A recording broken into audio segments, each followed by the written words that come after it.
he begins to crumble. It's in the Bible. And I know I'm getting religious on you, but that's what the prophets were all about. They were screaming to the Israelites, come back to God, or society, everything you have is going to fall.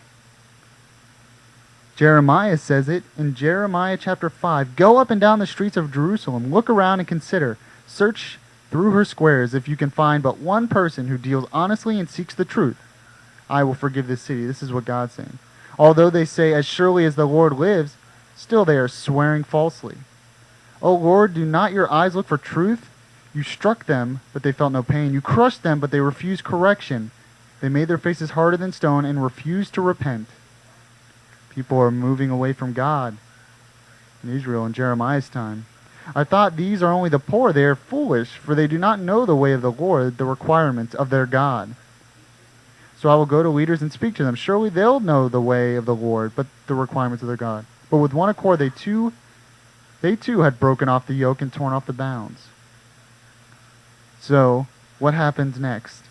Therefore a lion from the forest will attack them. A wolf from the desert will ravage them. A leopard will lie in wait near their towns to tear to pieces any who venture out. For the rebellion is great and their backslidings many. Why should I forgive you? Your children have forsaken me and sworn by gods that are not gods. Think we don't do that? Money, fame, celebrity? Not gods. I supplied all their needs, yet they committed adultery and thronged to the houses of prostitutes. And you know what happened to the people of Israel? They were taken over by the Babylonians after this because they abandoned God. And I believe God removed his mercy from them. Oh, my God, are religious. Oh, you're being an extremist. Oh, that doesn't happen. That's way back in Bible times. Oh, so that's fairy tale anyways. Oh, yeah, well, I'll go back a little sooner. How about Germany in the 1930s and 20s and 30s? The breakdown of their society. You know, it's a common misconception that Hitler and that Nazism was a Christian idea. No, it's not a Christian idea. The swastika was not a Christian thing. He got it to resemble the old German Reich. He wanted to bring back the old German order. But make no mistake, Hitler was not a Christian. Hitler was a Darwinist. He was a social Darwinist that believed in the evolution of man. Did not believe in the dignity of the individual, but believed in the evolution of man. And he believed the Jews were an inferior race. Believed in the idea of eugenics, in which some races were inferior to others, and he believed the Jews literally believed that they were an inferior race. And he wanted to speed up the process of evolution, a scientific idea, not a godly idea, not a Christian idea. So what did he do? Started to persecute them, and eventually led to the breakdown of German society.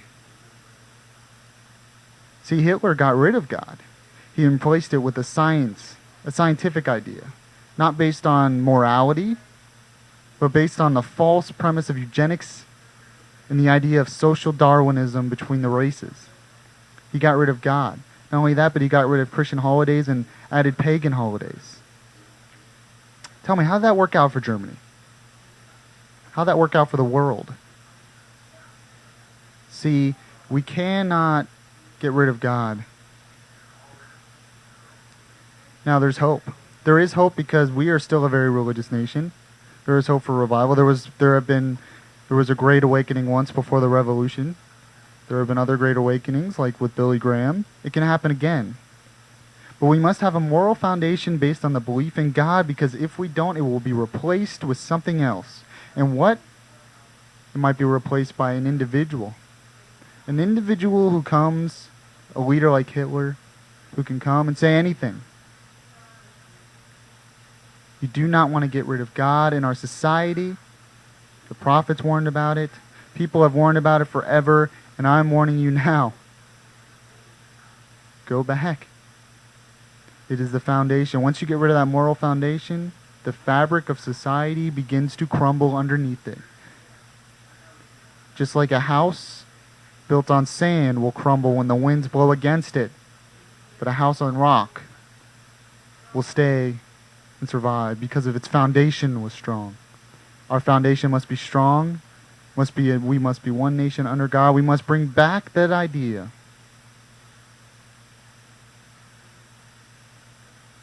Or we're doomed. I know I'm sounding like a prophet screaming for the end of the world. I don't think it'd be the end of the world. We're just one country. It could just be the end of our country. Everything we have is not guaranteed to us. All this things we take for granted, it's not guaranteed, but it must be worked for and continue to be worked for. But it can be taken away very easily. Where's our foundation? Is it under God, or is it under false gods like evolution, Darwinism? False gods like money, fame, false gods like celebrity, false gods like the government. Time to make a choice, folks. Just warning you, because one day you will remember, and you will remember what I said. Just make a choice. I'm going to play a song here. You listen to the Michael Yaffee program, wnsc.ucf.edu. Online radio. You're listening to the Michael Yaffee program, wnsc.ucf.edu. Online radio. Remember, if you have any comments, you can instant message me, Radio WNSC, during the show, and I will try to comment and talk back, and yeah, you can talk about how awful the show is. So, there's an interesting article here from the Wall Street Journal opinion section today. It's talking about what we need to do to revitalize the financial system. And it's kind of an interesting article because it's not really going with what the opinion section of the Wall Street Journal usually does.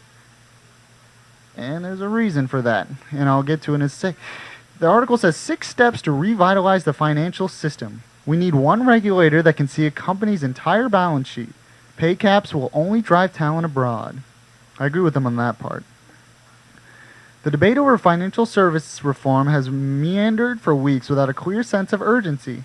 It will be a huge opportunity lost if our political, regulatory, and business leaders cannot craft a credible new regulatory foundation for one of America's preeminent industries.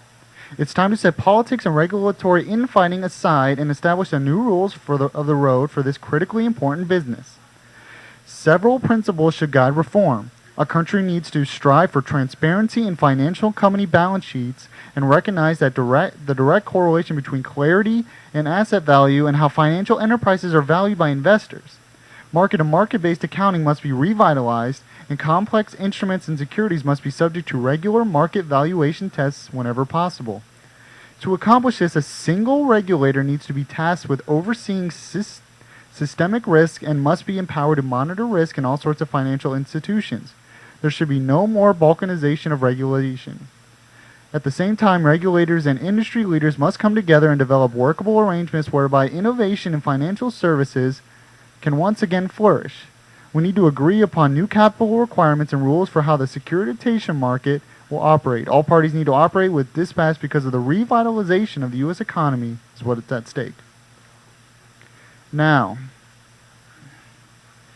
just to start out with this, basically, I'm not an economics major. I'm only 23 years old. I've never been a CEO of a major company, never been in accounting.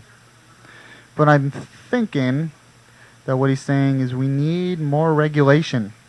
That the problem with the financial system was a lack of regulation. He talks about we need one regulator that can see a company's entire balance sheet. One regulator. Now that all sounds good. I understand where he's coming from. That we need a regulator to see what's going on. But I don't know if I agree with the premise. See, the premise is that there was a lack of proper regulation that caused the banking crisis.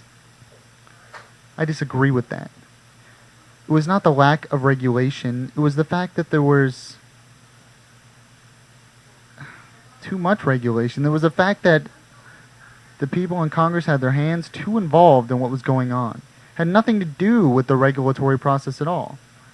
He's focused on a regulatory process, and maybe he wants to bring it down from overregulation to just one regulator, but I don't think that's what he's saying. And the question I have for him is, who would this one regulator be?